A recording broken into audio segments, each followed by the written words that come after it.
Hello friends, आज मैं जाबले ओलाइछु हाउली कवि सम्मिलनर नवम बर्षपूर्ति अनुष्ठानলৈ। आज हेतुके हाउली कवि सम्मिलनर मैं एजन सदस्य, गति आज मैं तालैके जाम और आपनालोকক मैं এই ভিডিওটোৰ জৰিয়তে কবিতাৰ সোৱাদ দিম। তো আপোনালোকে যদি কবিতাৰ সোৱাদ যদি আপোনালোকে লব খুজে তেতিয়াহ'লে মোৰ এই ভিডিওটো সম্পূৰ্ণ শেষলৈ চাই থাকিব লাগিব আৰু ময়ো এটা সৰুকে এটা কবিতা পাঠ কৰিম।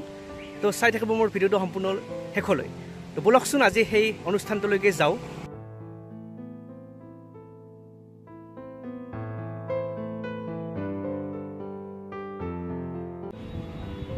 আমাৰ আজি গৌৰৱোজ্জ্বল হাউলি কবি সন্মিলনৰ নৱম বৰ্ষপূৰ্তি অনুষ্ঠান পতাকা উত্তোলনৰ জৰিয়তে আৰম্ভ হ'ল।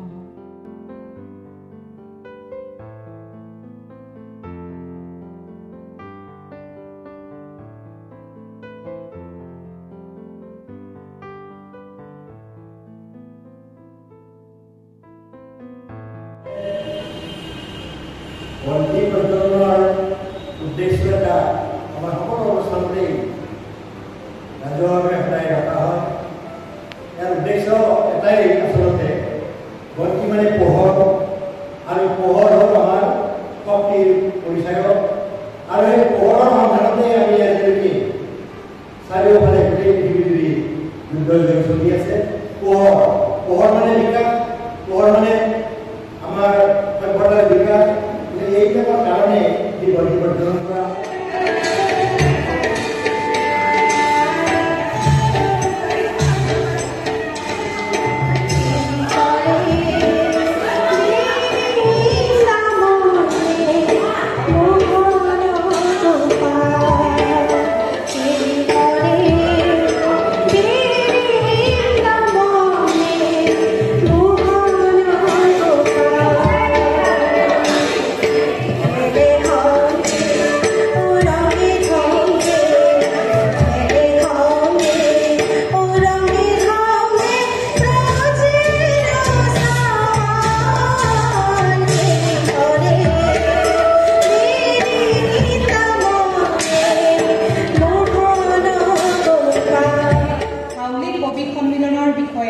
চমুকৈ ক'ব বিচাৰিছোঁ। 2017 বৰ্ষৰ 23 এপ্ৰিলত জন্ম লাভ কৰা হাউলি কবি সন্মিলনে পৰৱৰ্তী সময়ত বিভিন্ন অনুষ্ঠান উদযাপনৰ জৰিয়তে হাউলিৰ নকবিসকলক উৎসাহিত কৰাৰ প্ৰচেষ্টা হাতত লয়। কবিতাৰ কৰ্মশালা, বৰ্ষপূৰ্তি অনুষ্ঠান উপলক্ষে হাউলি অঞ্চলৰ বিদ্যালয়ৰ ছাত্ৰ ছাত্ৰীৰ মাজত স্বৰচিত কবিতা লিখা প্ৰতিযোগিতা, কবিতা আবৃত্তিৰ কৰ্মশালাকে ধৰি বিভিন্ন কাৰ্যসূচী হাতত লোৱা হৈছিল। লগতে বৰ্ষপূৰ্তি অনুষ্ঠানৰ সৈতে সংগতি ৰাখি এখন মুখপত্ৰ ৰামধেনু প্ৰকাশ কৰা হৈছিল। 2021 চনত আমাৰ পঞ্চম বৰ্ষপূৰ্তি অনুষ্ঠান হোৱাৰ পিছত বিভিন্ন কাৰণবশতঃ হাউলি কবি সন্মিলনৰ যাত্ৰা কিছু পৰিমাণে স্থগিত হৈ পৰে।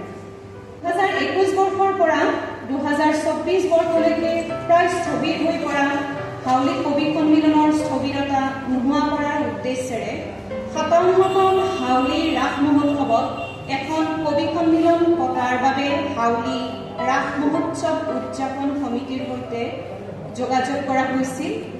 সেই মৰ্মে হাউলিৰ ৰাস মহোৎসৱ উদযাপন সমিতিয়ে হাউলি কবি সন্মিলনৰ হকে ৰাস মহোৎসৱত এখনি কবি সন্মিলন অনুষ্ঠিত কৰিছে। পখিলা দেখিলে খেদি ফুৰা, সন্ধিয়াৰ জোনাকীৰ সৈতে খেলা, মন গ'লে পঢ়া সামৰি আইতাৰ কাষলৈ লৰমৰা, লৰালিতে খেলা সেই ৰজাৰাণীৰ গীত, বালিৰে বনোৱা ঘৰ। উফ, কি যে সেই সোণালী দিনবোৰ। মই উঠাই ললো। বৰ আগ্ৰহেৰে নিমন্ত্ৰণ কৰিছিলো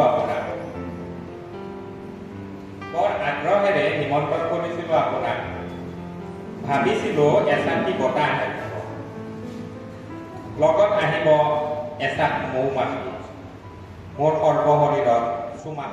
সেয়া ৰৈ চাবলৈ এয়া কেৱল ময়েই নে? তথাপিতো মোৰ জেপত আজিও ভাজ খাই আছে, জানো? আজিও ভাজ খাই আছে। মোৰ আমিও একটি জোনাকী পড়ুয়া কবিতাৰ শিৰোনাম। মনত পৰা নপৰা সৌ তাহানিতে আইব পাই আঙুলিত ধৰি পৰিচয় হৈছিলোঁ এটুকি বৰ্ণ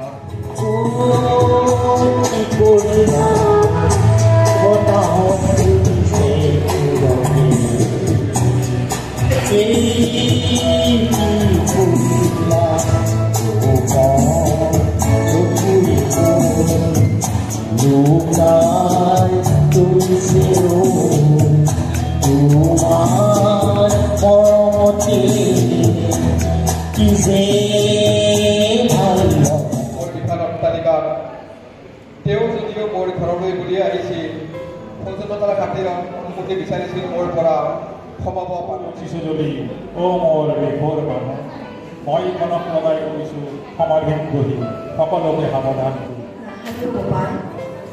আচল প্ৰতি মিনতি কৰিছোঁ চিন্তা নলত নজ্বলাই দুখনি বাৰৰ একেটিয়ে ধন তল আন্ধাৰ ৰাতি একচিয়ে চাকি তোৰ ভৰসাতে পাৰ হয় মোৰ ধন মোৰ সাধু এটাৰ সময় পাব পলালে নিজৰ আকাৰ আৰু মোৰ কাপোৰ মেলি দিয়া তাৰ ডালত লবি মই মাটিলৈ চাই কঁপি থাকিলোঁ সাধুটোৰ কপনিটোৰ দৰে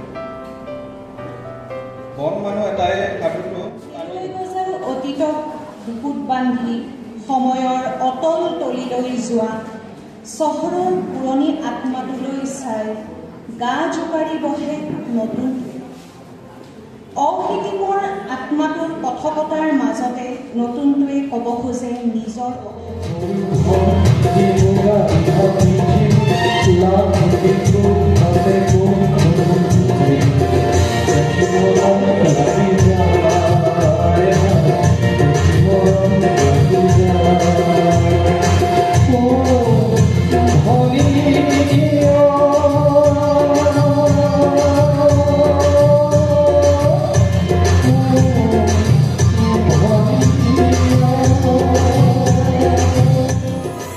তোমাৰ কথা ভাবিলে জানা জনা উপচি পৰে